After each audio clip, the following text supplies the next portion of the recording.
Welcome to another episode of the Wellbeing Cabra podcast. Today, I have a very special guest who is my Auntie Kathleen. She was the only auntie of all the aunties that decided to participate in this podcast. And because of that, I'm not speaking to any other aunties at all, or some uncles.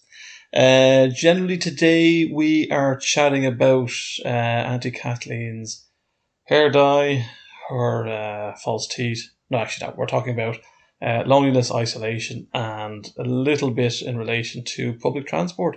This podcast was recorded, I think, last October, and wasn't released at the time. But now I've decided to release it, and I hope you enjoy it. And anybody out there who is having any issues with isolation and loneliness, just understand you're not alone. And there is groups out there, and Auntie Kathleen will pretty much explain what she does on a daily basis to keep herself active and going. The recording was recorded in the kitchen, very normal kind of environment. There's probably noise in the background. There was a dog there, a very cute dog. I have a cousin who doesn't really speak to me at all. She was there as well. And so it was a good vibe. So a big shout out as well to the Cabra Park Sports Centre, Bogies.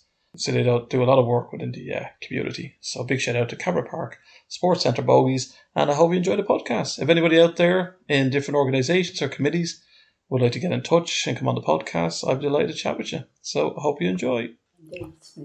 No, you don't say anything. I'll get recorded, so you can act natural now, okay? So state the whole truth.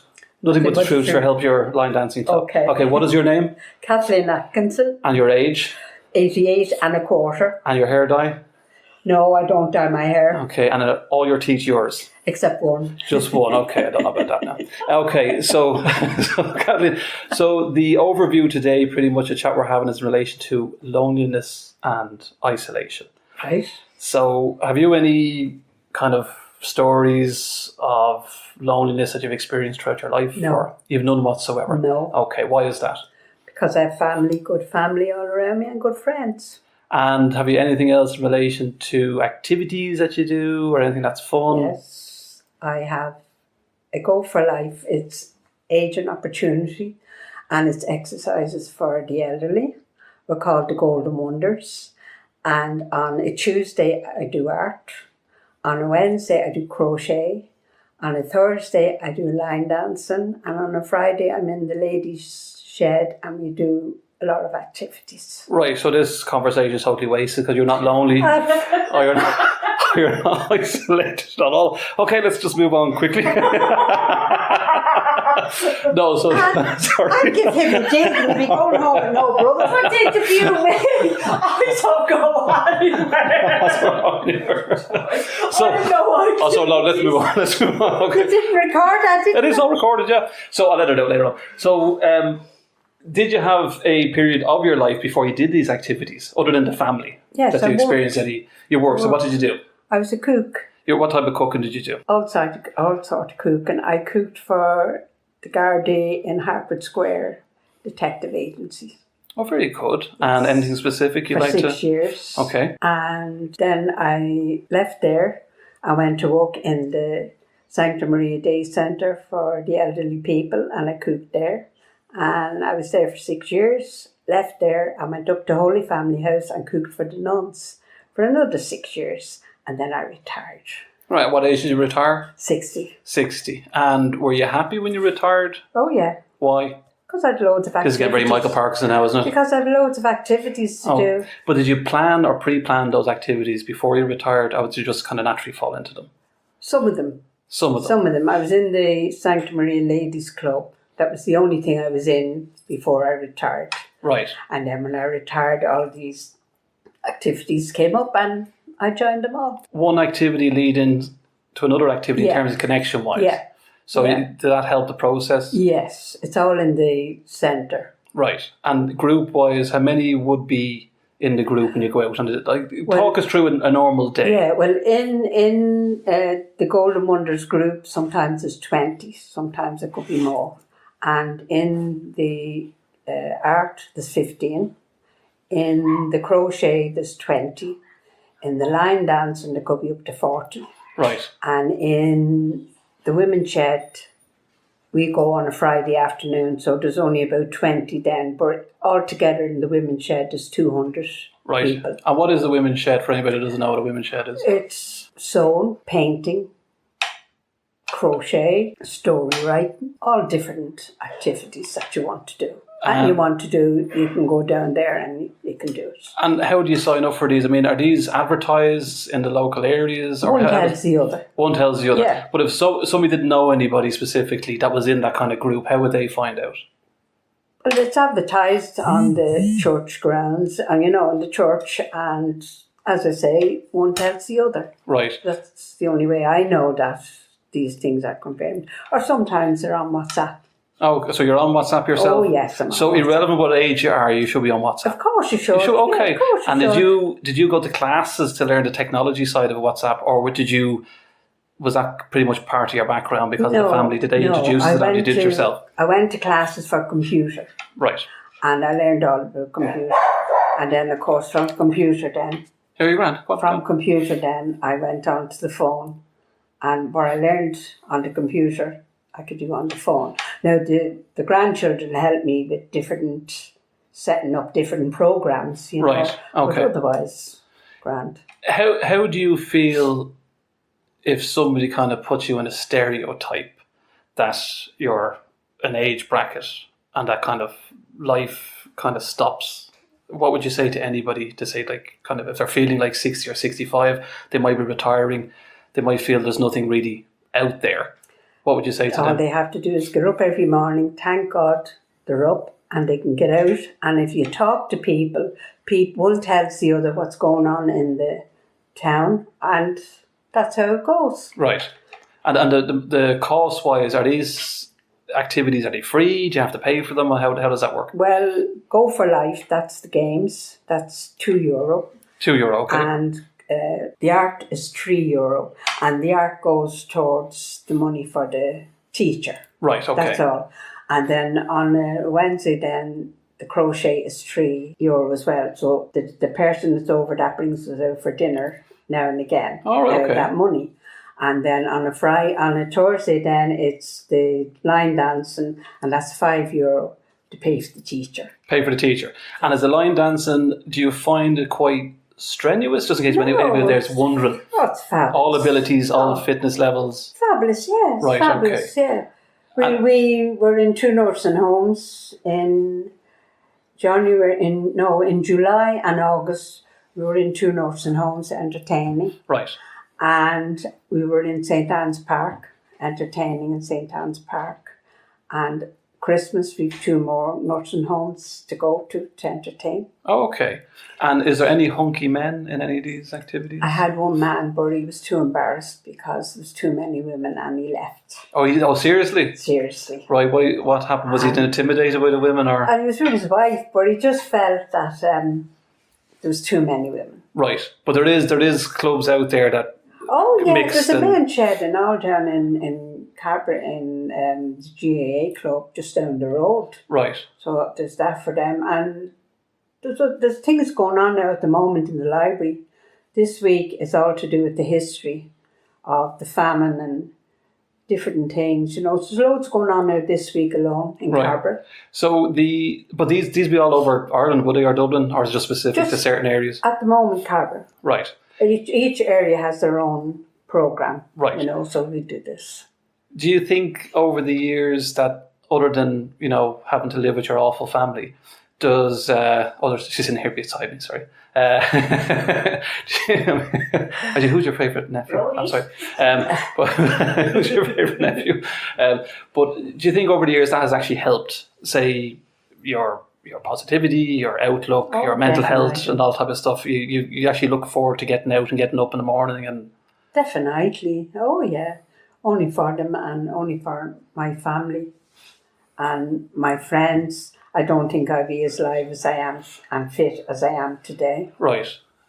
Oh, you have your fingers crossed there. Sorry about that. I have not. I was just checking.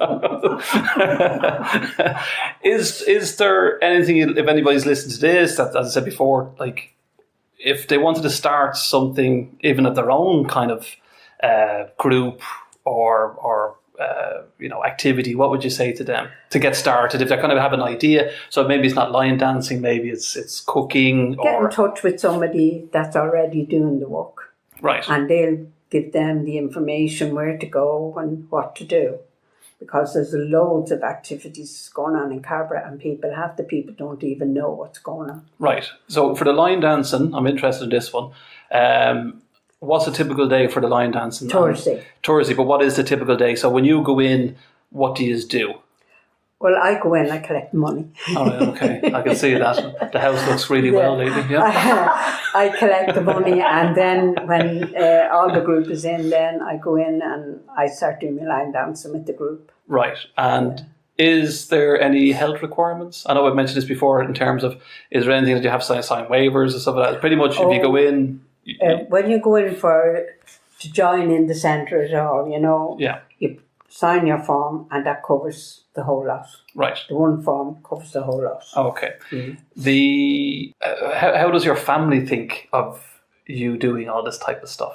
They think it's great. Is it because you're getting out of the house and you're out of the house? Yeah, and I'm facing well and I'll line anybody. Right, but does that help the relationship with the family? Because it'd be quite tense sometimes. I mean, I've heard it can be quite tense in this house. So... Are you recording this? So, okay. We'll move on. Let's just not talk about that one. Okay, right. So, how do you think society should help engage with? Because obviously, there's isolation and loneliness, and without stereotyping it to the elderly, it can apply to anybody. Mm-hmm. How do you think, society can actually encourage? They should get involved with more. Right. The way I look at it, we're ignored. Okay. If you're looking for money, you have to go to so many different people to see can you get a few shillings just to keep the centre now going, Right. But you get no help. So the state or nobody else, without getting political here? No. Right. Well, the council would help. They help, right. We got a grant off the council. Right. And that helps them to buy games. I mean, games are pretty expensive. They're $450 a game, and so. What do you mean by the games? The games on a Monday. Right. So £450 it costs for the game. $450, and I only bought one there in January, and then I bought another one.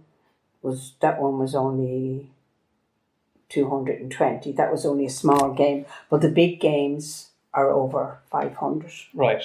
So does that put you under pressure then because you're wanting to fulfill?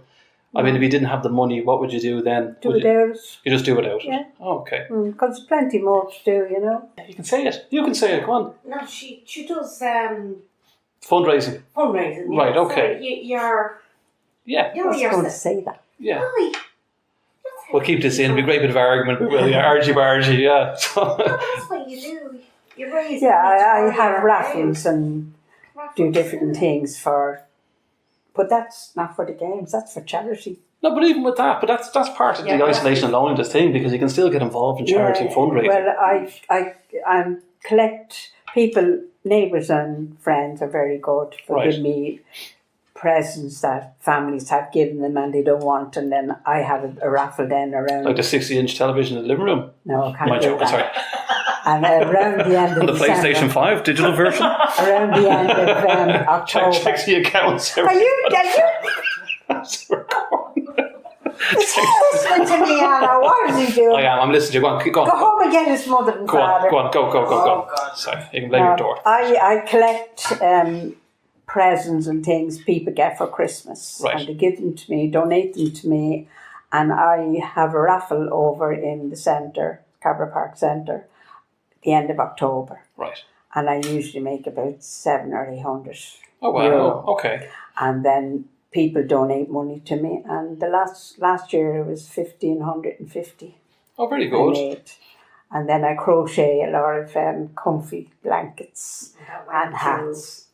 The hospice. I went to the Laura Lynn hospitals. That money I make on the raffles go to the Laura Lynn Children's Hospital. Very good. And is that every year you do that, is it? I'm only doing it the last 3 years because before that I was doing the cancer. Right. The hospice. The hospice, St. Francis Hospice. but there's 4 of them now in the group are doing the hospice. Right, okay. So I said I do the Laura Lynn instead. The transport-wise, so say, for example, somebody that was dealing with isolation long distance, so say, how do you get around generally? Do you use the public transport? Do you use buses? I mean, if you were not driving yourself... A bus. You'd still use the bus now? I love the bus, yeah. You love the bus? Yeah. Good plug there for Dublin bus, that's good. I'd rather have the bus, wouldn't I, than the car. Oh, seriously? Oh, seriously. And why is that? Keep plugging? Yeah. Because...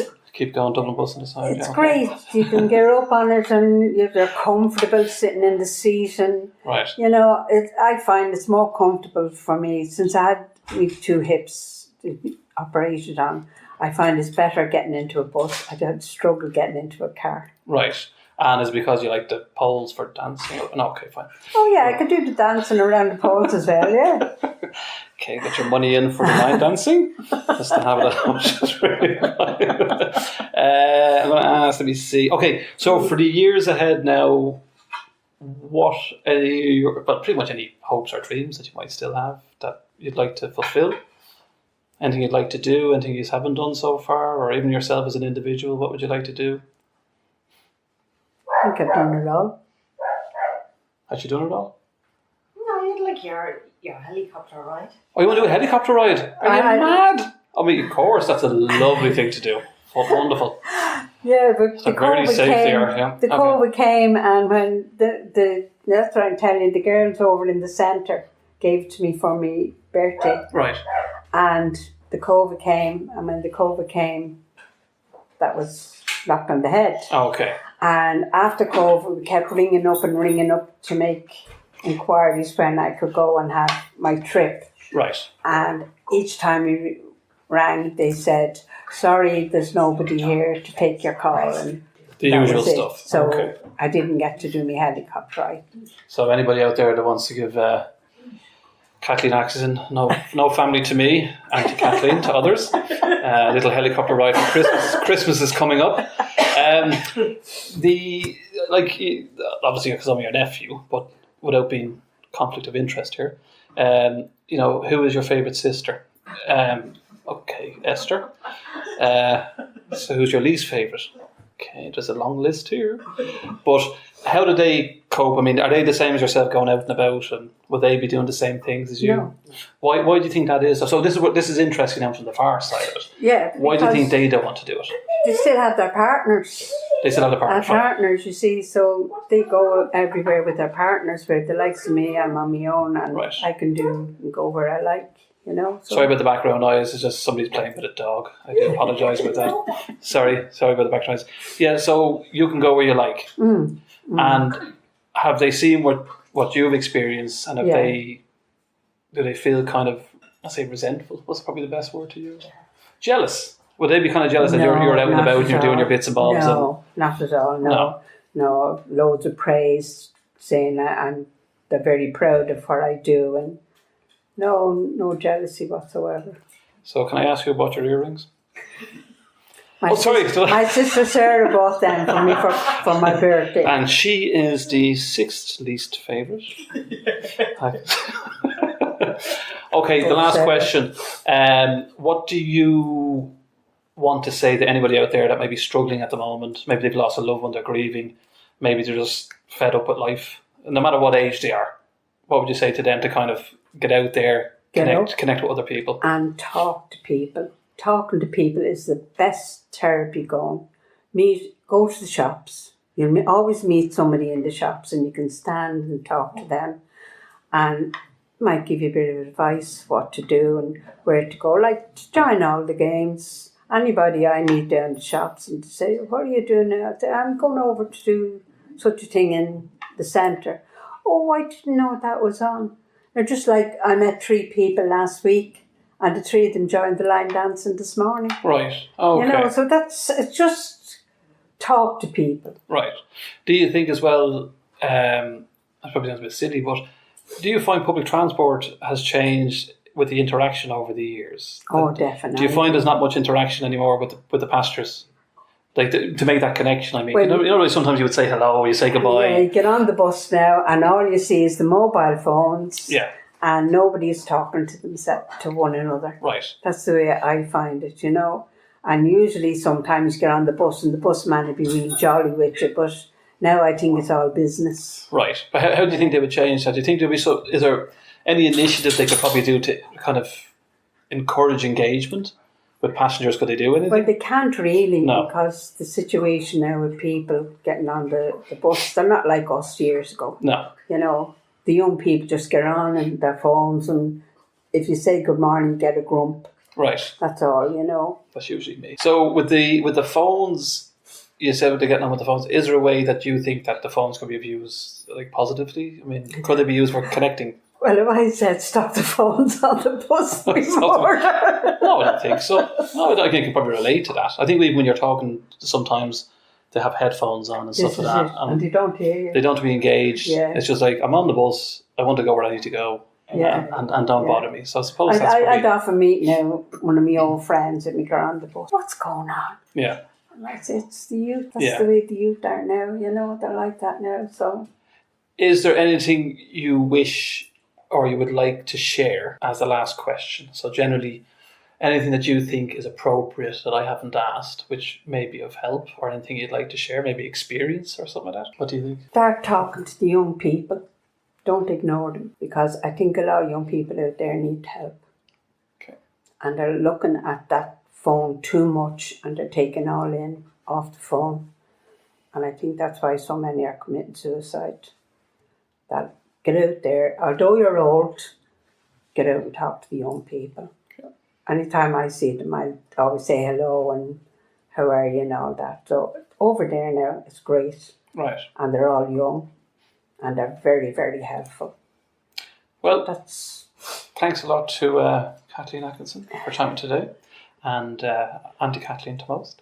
And so thanks so much for chatting. Hello. That's it. Happy? good. Check Oh, me yeah. in the post. There you go. Check me in the post. Oh, shit, that didn't record my joke.